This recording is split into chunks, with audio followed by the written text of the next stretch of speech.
and gentlemen, the 3 knockdown on Triller is in effect. I'm Steve Kim, joined by Mario Bam Lopez. Hey. What an exhibition of boxing that young man put on this past weekend. Well, we're going to get into it in a minute. Quick shout out to Smoking Tim Frazier, Buffalo Knuckles, and Tino. On the edits. Who's in studio today. Man, I was... First of all, great fight.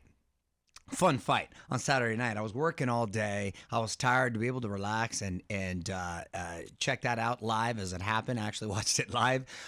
So enjoyable, man. For Bam, who I know had been training and was scheduled to be on the card, but wasn't his natural weight class, he was so composed for the moment and for the onslaught of punches that were coming his way, because credit to Cuadras, my man did not stop. Valiant effort, typical Culiacan, like Mexicano pride on the line. He was just and he throw those unorthodox punches, almost very wide but fast in weird angles. It's hard to kind of prepare for that kind of thing. And he looked like the bigger man in there. However, he didn't look like the stronger man. Bam is a strong little dude, always unbalanced. Always on his toes, well positioned, measures his distance well with those nice little counter. But the most impressive thing to me were those beautiful angles. Yep. When he switched on the angles in that uppercut, or he'd switch and he'd go to the body, that was so nice. And he didn't get deterred when he realized after he dropped him in the third that he wasn't able to take him out. He didn't try to overwhelm him, didn't get excited, stayed methodical, stuck to his game plan. I was most impressed by how he handled the moment and how mature he looked, considering the circumstances. Yeah. Great showing. That kid's looking real special, and that was a tough guy in front of him with Cuadras. Great fight. Yes, and now Jesse Rodriguez is the WBC 115-pound titleist after 12 rounds. Your scores were 115, 112, 117, 110 twice. To put this into perspective, Jesse Rodriguez, who is now 15-0, 10 knockouts, keep this in mind.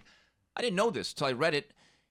He is the first world champion now, born in the year 2000. He's the youngest belt holder in boxing. Born in that's a fun history. Boy, we all feel old now. Here's the other thing. 2000, dang. You talk about how he got great experience and he had to settle in because Cuadras, which is his habit, he's not going gently into the night. He does not. It's hard to not like that guy. And he had never been past 8 rounds. That was another thing. Yes, you're exactly right. So for the first time, he had to dip his toe, then dive in and swim a little bit into the Pacific Ocean. Thought he held himself together really, really well. And as you noted, moved up in weight, actually 2 weights. He's actually rated number 2 by the WBA and number 4 by the WBO at junior flyweight. My understanding is, Tino talked to Robert Garcia. He was on the scene. Looks like they're going to go right down and try to pick up a title at 108.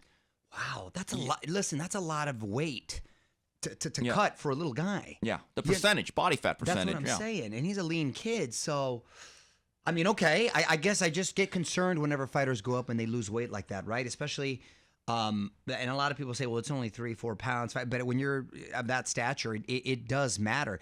At post-fight, he said he felt really strong, comfortable with that weight class, and if he can entertain maybe some lucrative fights. It's all about the opportunities. But yeah, if he can fluctuate between 108, 112 even, 115, good for him. But the kid looks special. When people say a star is born, look, he's still a small guy based in America. I hope there's fights for him.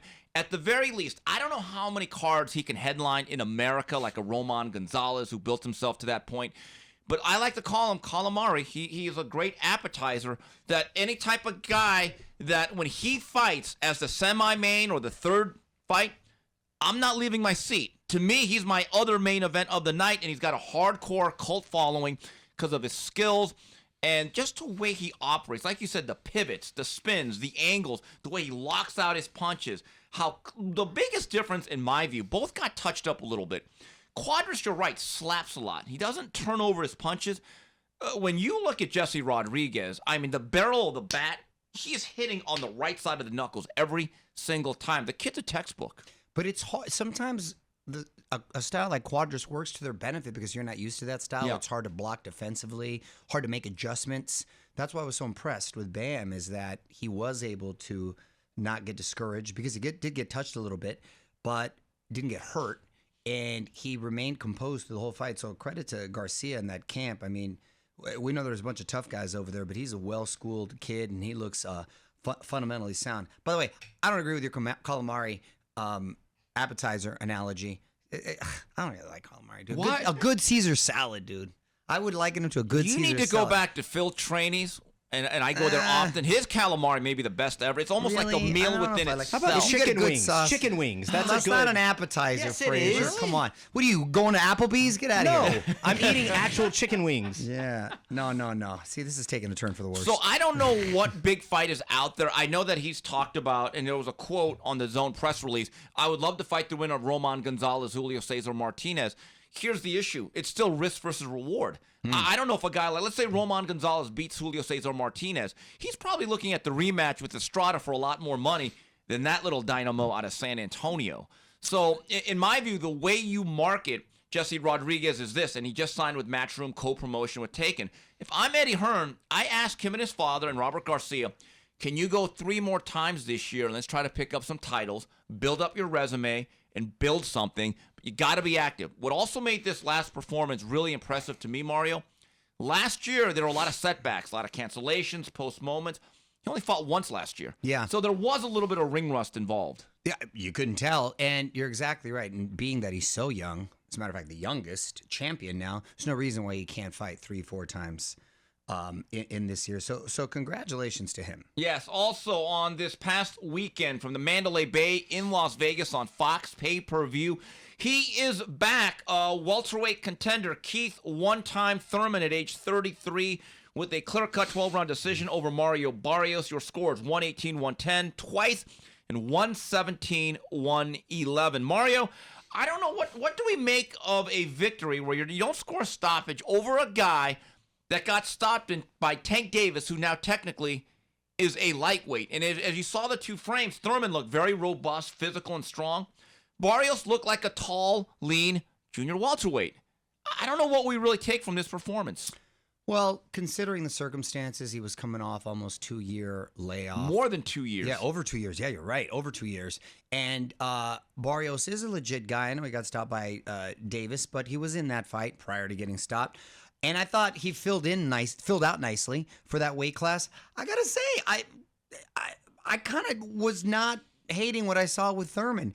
He looked strong physically. He looked in really good shape. He was darting in and out with his punches. That lead left hook was kind of doing its damage. I thought he was going to take him out at one point. He didn't. I still noticed that he is susceptible to getting touched to the body. He has a glass rib. It's weird, huh? Whenever he does get touched to the body, he really reacts. That's why I remember when Porter was able to put that pressure. Had he gone more, I think he actually would have been able to. Started with Louis Collazo. Yeah, so just note to self for future fighters out there, something to be aware of.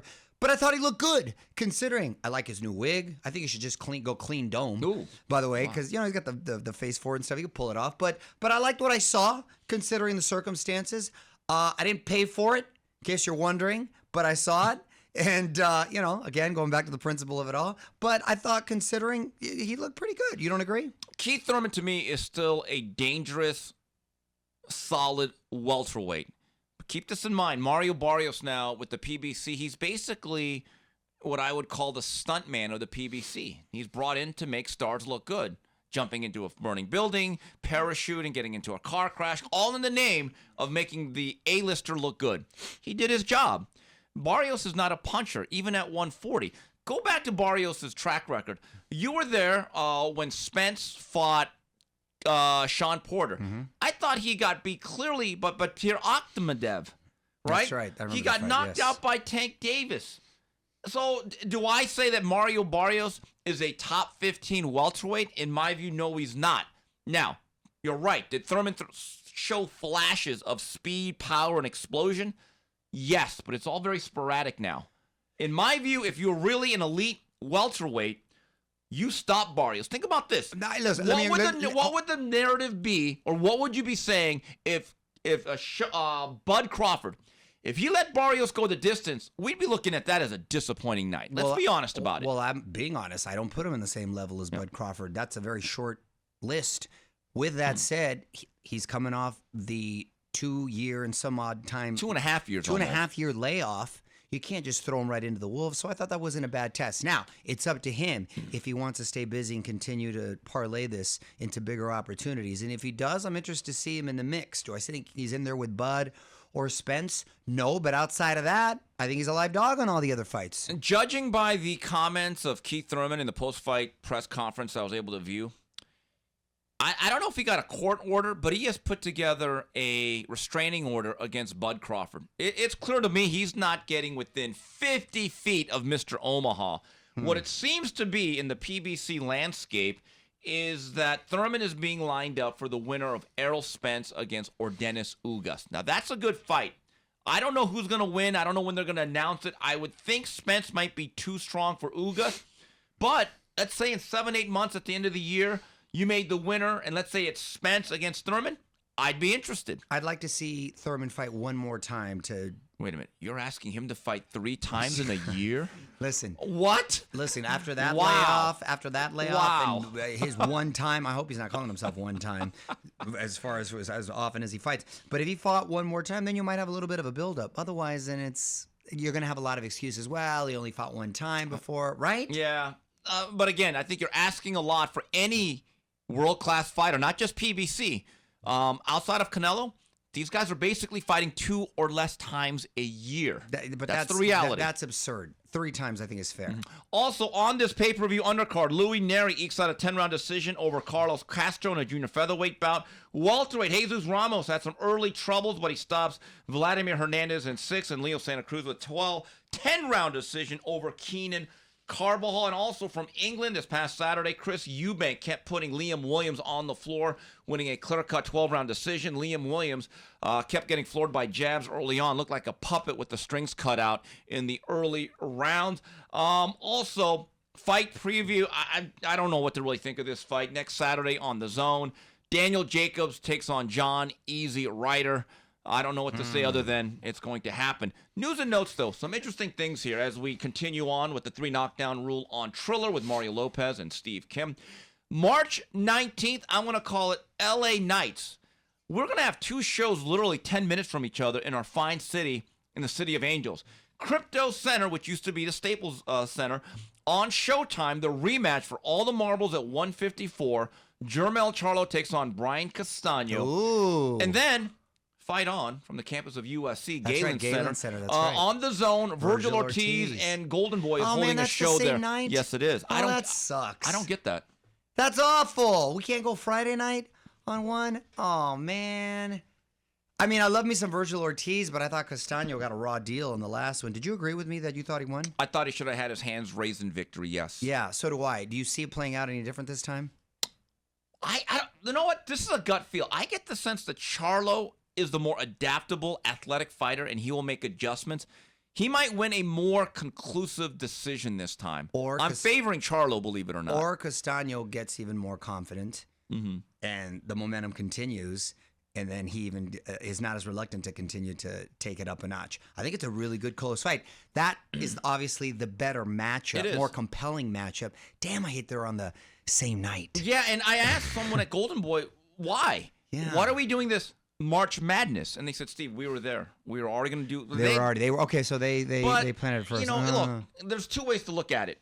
There are nights in our city as a sports calendar. You're a big baseball fan, where the Dodgers and Angels play. But you know what the difference is? Each team plays 162 games. I remember growing up in the 90s. I don't know if you're even in LA at the point. Before the Rams and Raiders moved in 1995, there were times where the Rams, when they were in Anaheim, would have a home game. The Raiders would play at the Coliseum. Clippers and Lakers, they actually sometimes have an afternoon home game, and then the Lakers will play at night. But here's the difference. Boxing is a niche sport. Do you think it hurts itself when they do this? Absolutely. Yeah. You're diluting the audience right there, both physically in attendance and on TV. It's unfortunate to hear. Gosh, I wish I would have split it up, either the weekends or even the Friday, Saturday. Then it could have been a fight-a-palooza. Well, we have talked about this before. I don't understand why, and you're in the television business. In every other realm of television, if you are programming or moving a show to Saturday, the next step is you're canceled. It's literally the worst night of television ratings and Nielsen's. Boxing's the one sport that says, "Oh, we love Saturday." I'm like, why? I actually, as a consumer of the product, and a viewer, I love it on Saturdays. Do you love it, or are you just used to it? No, I love it. Because don't you go to a lot of Dodger games on Tuesday nights, Wednesday nights? I don't. You what? I don't. I'll watch. I used to, but I have to get up so early, and I'm always looking at my watch. Seventh inning comes around, I want to take off. No, maybe because I'm getting older, man, I have to get up early. But Fridays and Saturdays, those are the nights, man. That's when I watch a fight, I want to be able to have a drink, hang out, relax. So of course, I want that on a Friday or Saturday. I always thought it was funny because when I bring up alternative nights, you don't have boxing, a traditional job where you got to get up early in the morning, Kim. Yes, I do. When you got to get up early, Yes, it's a pain in the ass. Being a boxing Trust journalist me. is 24/7. And then you don't have kids, and you don't have kids that are waking up early. You got me there. So when you got to worry about that, trust me, Friday, Saturday nights are the best nights. But I have a question. Of all these Major League Baseball, NHL, NBA, why do they have a lot of games from Mondays to Thursdays and they still draw thousands of people? Well, you have seasons, like you said. You have 162 games in baseball. You have, 82 games, whatever it is, at the NBA. You have no choice. But remember this, though. Boxing in the 80s before pay-per-view, where it was so easy just to punch up on your cable or satellite, a lot of the Marvin Hagler, Ray Leonard, they were on Mondays and Tuesday nights. I'm aware of that. I probably wouldn't have gone. To be honest with you, I probably wouldn't have gone, because think about it. And then especially if you're on the East Coast and you got to work, that's awful. Yeah. It really is. So I have no problem. Saturday night's fun. To me, Saturday nights always equal fight nights, whether it's boxing or UFC. Yes. UFC doesn't have any weekday fights. No, you're right about that. They don't. Mario, speaking of another Saturday night, April 9th, you were told about this last week. We forgot to bring it up. But it's the long-awaited return of the prodigal son of boxing. King Ryan Garcia, will be taking Emmanuel Tagoe. Okay. I went Chris Berman there. Okay. I kind of get what they're doing, that this might be a 2-fight deal to get to Kambosos. Yeah. But hold on a second. Pause there for a second. Yeah. Let's assume it's a 2-fight deal to get to Kambosos. Too ambitious? You mean 2 fights for Ryan Garcia in 1 year? No, just the caliber of fighter. Fighting at Kambosos. There's a reason why. Not to go. Talking about assuming he gets past to go. Is Kambosos 2 fights away too ambitious? If Ryan Garcia is actually focused, which is a 50-50 proposition, it's a winnable fight. Look, I think against Kambosos, I think every lightweight, from Devin Haney, Vasyl Lomachenko, Ryan Garcia, even Tank Davis, they're all saying, you know what, Teofimo blew it. We could beat him. Okay? Here's the issue with Ryan Garcia, and a lot of people are speaking out about it, and I think they're a valid point. You can't call out King Kong, Godzilla, and Bigfoot and then fight me. You see where there's a backlash? Do you think that's valid? I do. Yes. However, you have to be realistic, and he's coming off a long layoff, an injury. So you got to get in there and sharpen your tools a little bit if you're going to, before you get a shot at the title. Now, it's not like this kid's a total chump, though, on paper. I'm just saying, it's not like he's a built-up record. Well, okay, but whatever it is, he's a live body, and you got to have at least one of those before you get to. I don't think he should have just. Are you saying you'd rather see him just jump straight to Kambosos or a Haney or a Teo? He doesn't help himself by calling out the whole lightweight division and then fighting a soft touch. Doesn't help himself. Now, with that said, my understanding is DAZN, they would much rather have Ryan Garcia face Kambosos than Devin Haney, because I've been told there's 2 fighters that move the needle for DAZN, Canelo and Ryan. This is a business. Now, I want to get to George Kambosos real fast.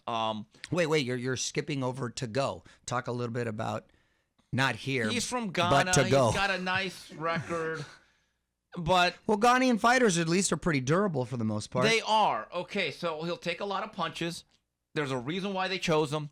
I wish him well, but Ryan's going to be a heavy favorite, okay? And in San Antonio, interesting location. Isn't that interesting how Virgil Ortiz is fighting in L.A. and he's yeah. from Texas? I love San Antonio, Ryan Garcia, but I just don't see any. I love San Antonio. It's a great town and a great fight town. His last fight was in Dallas, though, against Luke Campbell. Drew a pretty good crowd. No, I understand, but you would think him being a Southern Cali kid, you would take advantage of that. I agree, but look, I get the sense Ryan Garcia has a track record. That last card against Luke Campbell, even though they did limited seating, sold well. I'm not saying he couldn't draw there. I'm just saying, why wouldn't you host in L.A.? But that's a good question. Now, here's the thing I want to say about Kambosos. I certainly respect him. He's very admirable. Dana White says something that always upsets boxing people, and the more and more I see this, when Dana White says the problem with boxing, or one of the problems is, boxing treats every event like a going out of sale business. Like they try to wring every last dollar out of it. Kambosos and his people are doing that. And let me explain this. No, it makes perfect sense. And you're exactly right. And we're seeing it with the heavyweights. I know. Kambosos won the fight in December, so I don't want to panic. We're still in early to mid-February. My point is, George, you got all these offers. Can you actually schedule a fight so you can fight maybe 2-3 times to actually... But Kambosos and his people are putting their titles up for ransom or sale to the highest bidder, which is their right, but they're acting like we're not going to win. What about actually winning fights, scheduling fights, being on a schedule? My view is, at a certain point, let's make a fight. I'm sick of Kambosos, and I like George. But when you're saying you got to step up, George, you're the one with the leverage. Pick a fight, make the best deal possible. Let's get this career going. How much of a factor is Australia and him being adamant about wanting to host it there, considering all the restrictions? Are they still locked down in Australia? They're easing them now, though. I saw a tweet yesterday. Yeah, but can you have a stadium full? Not full, but you could still draw a big crowd. My understanding. Well, then what's the point? Is what I'm saying. With why is he so adamant about that? If you know he wants a homecoming fight. But you know what? Just at this point, it doesn't make sense. Here's another issue. There's one guy that's willing to say, I'll go there for 2.5 months, do whatever it takes. His name is Vasyl Lomachenko. Now, hopefully next week we have Igis Klimas in studio. My view is this. A lot of these other guys are acting like divas. I like Devin Haney personally. But let me just say this to Devin. Devin, you've been getting paid an exorbitant amount the last 3 years under this Matchroom DAZN deal. I mean, a lot of money for fights that may not be worth what you're actually getting. If Devin Haney is demanding certain things and he only gets, again, easy for me to say, only 80% of his demands, and he doesn't want to go to Australia, and he says, well, I got a bad deal, I'm getting lowballed, someone actually needs to be the adult and have some balls, I said, to tell Devin, okay, you don't like that deal, you think you're getting lowballed, what's your other option? Because when Canelo says it, he has 5 other deals. There's a leverage there. Of course. So when Devin Haney, and I say this to all fighters, if you're not getting exactly what you want and have to settle for 80% of it, unless you have another offer that trumps it, you have no leverage. You have zero leverage. Canelo and maybe an Anthony Joshua and a Fury are the only guys that can get away with doing that. I'm going to tell this story again. But they're not being honest with themselves. No. And neither is the media, though, because no one says it. No, the managers. That's the reality, though. Mario, I'm going to tell this story again before we were on Triller. One of the greatest stories I ever heard was from Jim Thomas, the lawyer of Evander Holyfield. They had just struggled against Bobby Ches. Remember, people literally said Evander's going to die in the ring against Tyson? I remember that. So, yeah. That was at Madison Square Garden. Cruiserweight. Right. And so... I like Bobby Ches, by the way. He was a good announcer back in the day. Pound of flesh. That was his saying. So anyway, so Jim Thomas, the lawyer, longtime lawyer of Evander Holyfield, they go up to a conference room, I think in Toronto. King had set up an office there just for a day or two. Him and Evander are there at a desk. Don King's right there. And it gets very heated because Evander feels as though he's getting lowballed by Don King. And Jim's like, oh, geez, we're losing this fight. And Jim says, time out. Don, can I speak to my fighter real fast? So they walk out of the office. And Jim Thomas looks at Evander. And he says, Evander, I got to ask you a question here. And he goes, yeah. Do you think you can beat Mike? He said Evander almost like threatened to beat him up right there. He goes, oh, no. Because I'm asking you because the way you're going about this, you're going to lose the fight. You're acting like you need everything right off the bat. He goes, I can get you everything you want in a rematch. But if you're going to blow the first fight, there's no second fight. You got to look at this as a 2-fight deal. So I need to ask you this because the way you're negotiating is not going to get us to fight. And Evander goes, well, he's not being fair. And Jim goes, you're expecting Don King to be fair. Let's walk out. He goes, okay. He goes, you know what? If you can get me everything I want in the second fight, I'll capitulate on the first. What's the value of winning? All of these guys look at this one big fight as an annuity. I'm hearing a lot of things about everyone that negotiates with Canelo now. They never actually say, man, I can't wait to win, and I get the rematch clause, and now I'm going to get 40. It's their lottery ticket. Right. It's an annuity. So Jim Thomas actually said that Evander said, you know what, you're right. Evander went to the club, went dancing, and for the next 9-10 hours, he was stuck in a room with Don King going back and forth. He actually had to go back to the dance club a couple times. And like, you know, Vander's probably with his 18th baby mama saying, hey, Vander, what about this clause? Vander goes, yeah, I don't care. You have to go right back. That's when up. you got to hit them. You got to hit them when they're in the club. I'll look right, it up. right. You got a lot of negotiations. It's funny. on that Jim one. actually said the bouncer was like, "Hey, you're Holyfield's guy. Come back in." So, but Jim Thomas had enough guts or balls to tell his fighter, Yeah. "Can you actually win? Because you got to act like a 2-fight deal. But if we don't get to the first fight, there's no second fight." And by the way, for that second fight against Holyfield, which Tyson ended up being the bite fight. Sure. In 1997, his base guarantee was about $35 million. Wow. Pretty damn good. And that was base. So after pay-per-view, you got to imagine he cleared Right. close to... But that came with winning the first fight. Exactly. None of you young fighters actually thinks about winning enough. Well, they got to That's gamble the on... truth. That means you got to gamble on yourself. Right. That's the game of boxing. Yeah. Anyway, we'll be back when we wrap it up here on the 3 Knockdown Rule on Triller. We go to Ask Mario and Final Flurries. And we're back on the 3 Knockdown Rule on Triller. We go to the Ask Mario segment of this fine program. Here's one from Kevin. Ask that Chula Vista Vato, when are we going to get them tortas down here in San Diego? Kevin, thanks for inquiring, man. I got down on some this weekend, as a matter of fact. Not just tortas, too. We have good bowls and churros. It's really, really good. Anyway... it has to do with the deal they have with Grubhub. So little by little, we'll start to spread out. But keep an eye out.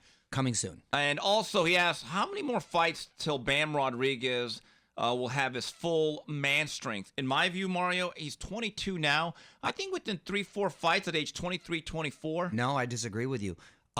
Man strength. I don't know if you mean his maybe Right. skill set come. I think here he's not going to get. A guy doesn't really get his man strength till he's closer to 30.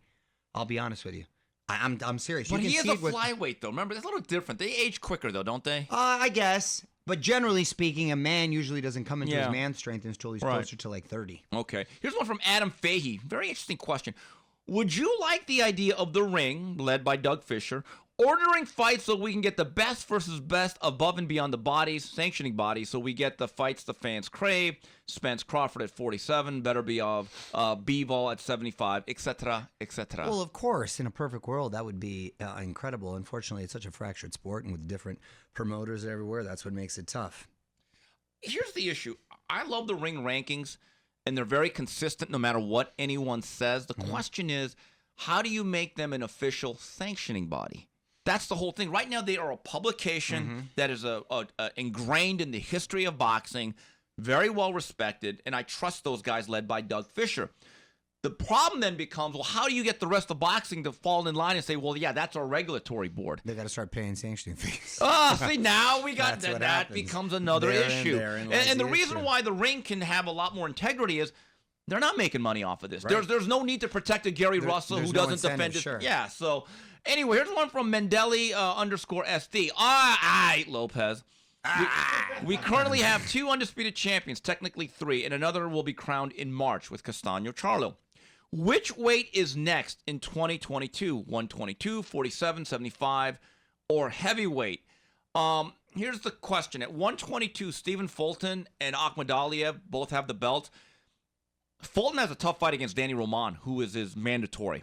That's not a sure thing. Sure. At 147, it's funny. Terrence Crawford, is he still blaming Bob Arum for not getting big fights? Because it seems to me as a free agent, this ain't exactly Reggie White in 1993 or A-Rod in 2001. What's the latest? The latest, our man Tino here had an interview with Eddie Hearn who said, yeah, mate, I'm interested in Terrence Crawford, but ... Ellipsis. but not at the price he was getting. You know how much you got for the Porter Be fight? careful what you wish for. What? How much do you think you got? For a fight that didn't even do $150,000 on pay-per-view. What do you think his guarantee was? $8 million. No, not that. Wasn't that? 6. 6, okay. So, I was trying to be generous. So that's Eddie Hearn's way of saying what you were getting before. Unless it's a Spence. Right. But here's the problem. That fight may not do enough to be able to meet the demands of both Spence and because each guy's going to want 10 for that. You know it. Yeah. And at 10 million each, it's 20 million nut off the top. You have to say, does this pay-per-view do 500,000 buys? I'm not sure about that. Maybe at some point. Not now. I don't know. Wow, Also, at that 75, sucks. you have a better BF has 2 of the belts. I'm excited about that. He division. might fight Joe Smith. Yes. That fight's actually very close. And then I don't know what's going on That's with a fun B-Ball, fight. but I would like to see some of these guys mix Zurdo? before Sure. Canelo gets. And at heavyweight, Fun fight. look, let's hope that the 2 winners of the 2 fights we've talked about Exactly. happen. Going to Final Flurries, Mario, you will be in, as some people call it, Sophie Stadium for for the Super Bowl. Dude, I think I'm turning into like this old curmudgeon that doesn't want to leave the house anymore. Every time I turn on the news, they talk about the traffic, how you have to park like 2 blocks away, how it's going to take like an hour or some odd to get out of there. I'm like, oh my God, I'm dreading going here. Is that a work event for you, though, the Super Bowl? Yeah, work-ish. I'm going with like my big boss and stuff. And yeah, I mean, it's Super Bowl. It's here, of course. And even when I go see the Chargers, it's a pain in the butt to get in and out of there. But the news keeps talking about give yourself 4 hours and plan on leaving and unpacking. Like, and I was like, oh my God. It's like I'm dreading going. Is that crazy? No, I have not been. Not to mention the cheapest ticket. The cheapest ticket is going for $6,000. The nosebleed ticket. I have a friend of mine from Cincinnati paid $11,000 for the Bengals. Now, granted, they haven't been in the Super Bowl in 34 years, but still, bro. Even again, going back on principle, even if I had all that money, I don't think I'd go. Neither would I. You know, I'm a big football fan. You know me. I'm a fanatic. I actually find more enjoyment out of just watching the games and having Red Zone on I agree. the whole day. That's one of the few sports that I actually think it does it a lot of justice on TV with the angles, the replay, the just fits in the commentating. box. It fits nice as opposed to when you're watching a baseball game. It's more the experience. You're outside. It's nice. It's spread out. You can see it. Sure. Or a fight. It's intimate. That energy, you can't match it. But football's, it's fun. Like, I'm going right because I'm getting invited. All right, I'll go. Would I pay $6,000. $6,000, $11,000? Nah, I'm good. The only time I'm going to go, the first time I go to SoFi Stadium will be for a boxing I invited match. you rat bastard, to end the owner's suite with free grub and food, and you wanted to watch. You had a lame ass excuse. Again, I don't know how you have any friends. By the way, SoFi Stadium. You know that last year when Ryan Garcia had his issues, Golden Boy had actually made a deal to have Ryan Garcia headline a card in that venue. They're going to have boxing there one day. It's going to be a big fight. That'd be incredible. I will go to that. Yeah. Mario, we'll see. I don't watch Lifetime Network a lot, but when I do, it's quality viewing. Well, you should. That's where my holiday movies come out, you rat bastard. Way to support a friend. Like I said, I don't watch Lifetime Network a lot, but when I'm going to stop listening to you on Fearless then, if that's the way it is. Okay. You're lost. But anyway, last week I was flipping through the channels, and all of a sudden I saw Janet Jackson, and I didn't know what it was. I guess they made a 4-hour doc. Bravo. Yes. I thought they were in control. I've only seen I've only seen the first. Not how to go over your head. I've only seen the first episode, and I really liked it. Saw that was a couples watch with the wife and I. And you know what I liked about it is they're obviously starting from the beginning with her, and they talk about her upbringing.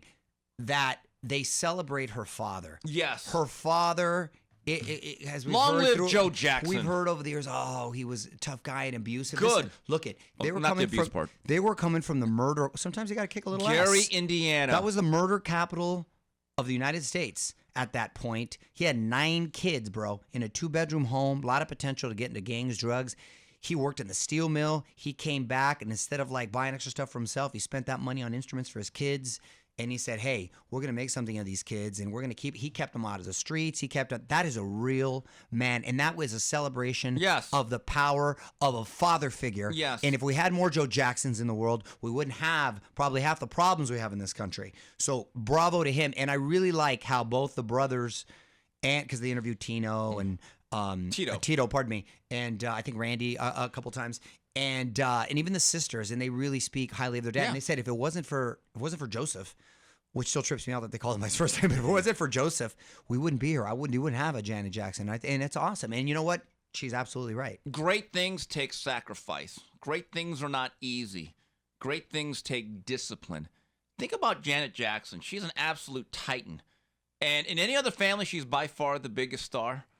She's I don't want to say second banana, but she had to share a lot of the spotlight or was overshadowed by Michael. What Joe Jackson created was an American dynasty. Unbelievable. I have one question about when they visited their old house.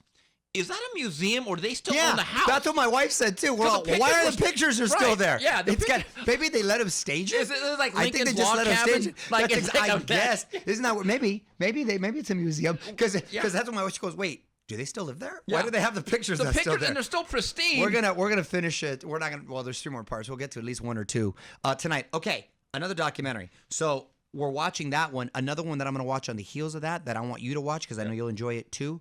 We got to talk about Cosby. I refuse to watch that. Oh, why? No. Why? That looks like a smear piece. Not doing that. You haven't even seen it. How do you know? I just know. I just know. Watch it. I want to watch it so we could discuss. I look at the network that it's on, the people involved. Nah. No, you're not doing that to Huxtable. See, I don't, you're not doing I don't that to agree Cliff with you. Huxtable. I don't agree with you. We should be able to watch it and then we discuss it. Don't be that guy. I feel as though I need to. Don't be like them. No, don't be. No, don't you be like them. What do you mean? I'm watching. I'm saying I have to agree with it, but I'm going to watch it. You know what I mean? Got to watch it and you got to discuss it. I have a question before we do that. You're not going to watch that? I'll think I about see it. Do Come you on. still- do you- I like. That's why I want to see it. Do you still watch Cosby Show reruns? Well, I mean, I haven't been able to watch. No, but would you? Would you let your kids watch it? Well, of course. You can't. Look, you got. Because I'm a big Different World fan. I've watched every episode the last summer. By the way, that's not an exaggeration. You can't start. And that's what I mean, though. You can't start going down. That's a slippery slope because you have to separate the art from the artist. Because all these people, I found it really ironic that were trying to jump off of Spotify or threatening because they wouldn't take rid of Joe Rogan, but they had no problem when R. Kelly's on there. All these other, you know what I'm saying? All these other artists that have all these. I mean, this Different drama World, in their life. To me, So I actually enjoy that more than Cosby's Show. If I had to do it over again, I would apply to Hillman College. But anyway, I didn't like it when networks, because there were certain networks that didn't show the Cosby Show. They just threw it off the Sunday. I'm like, wait a minute. no, look. I hated that. I still listen to R. Kelly. I still watch Bill Cosby. Like I said, Mike Tyson. Hey, look at Michael Jackson, bro. You can't get, you know what I mean? So you can't start getting down that road, man, or else Real quickly you before won't be listening to anyone. Exactly. Real quickly before we wrap it up here, Mario, when do you put in your curling court right next to your bocce stadium there, the Casa de Lopez? I already got a little bit of fascination as the Winter Olympics are on. Haven't watched a minute, by the way. We talked to like the president of the Hollywood Curling Association. I didn't know we had one. Yes, it's by downtown. And you can do street curling as opposed to yeah. And I always said it looks like some dudes that just got together at Home Depot and decided to want to show up, right? You know, No, but he was explaining the technique involved. It was actually pretty interesting and fascinating. I might go trip out and go. You want to go? I'll take a rain check on that one. I'll go to Shocker, you don't want to leave? Yeah, You're the real curmudgeon. All right, well, that's it for this week's edition of the 3 Knockdown Rule on Triller. On behalf of Mario Lopez, Smokin' Tim Frazier, Justin Buffalo Knuckles, and Tino on the edits, this is Steve Kim saying goodbye, everybody.